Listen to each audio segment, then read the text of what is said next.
உடல் ஆரோக்கியம் தொடர்பான விழிப்புணர்வை வலியுறுத்தி சென்னை மாநகராட்சி சார்பில் நடைபெற்ற வாக்கத்தான் மற்றும் சைக்கிளத்தான் போட்டிகள்ல ஏராளமானோர் பங்கேற்றிருக்காங்க. கடந்த ஞாயிறன்று இந்த பிரம்மாண்ட நிகழ்ச்சிக்கு ஏற்பாடு செய்யப்பட்டிருக்கு. 3 வெவ்வேறு பிரிவுகள்ல பந்தயம் நடத்தப்பட்டிருக்கு. அதன்படி 3 கிலோமீட்டர் தொலைவுக்கு வாக்கத்தான் நடைபெற்றிருக்கு. இதுல நூற்றுக்கணக்கானோர் ஆர்வமுடன் பங்கேற்று வேகமாக நடந்து சென்றபடி தங்கள் திறமைகளை வெளிப்படுத்தியிருக்காங்க. இதே போல 6 கிலோமீட்டர் தொலைவிற்கு சைக்கிள் தான் நடத்தப்பட்டிருக்கு. இந்த பிரிவிலும் நூற்றுக்கணக்கானோர் கலந்து கொண்டு நகரின் பல்வேறு பகுதிகள் வழியாக சைக்கிள்கள்ல சென்றிருக்காங்க.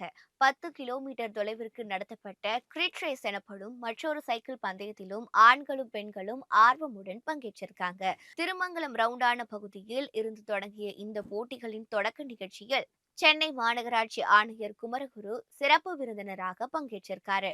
உடல் ஆரோக்கியம் தொடர்பான விழிப்புணர்வை வலியுறுத்தும் விதமாக இந்த நிகழ்ச்சிக்கு ஏற்பாடு செய்யப்பட்டிருக்கு.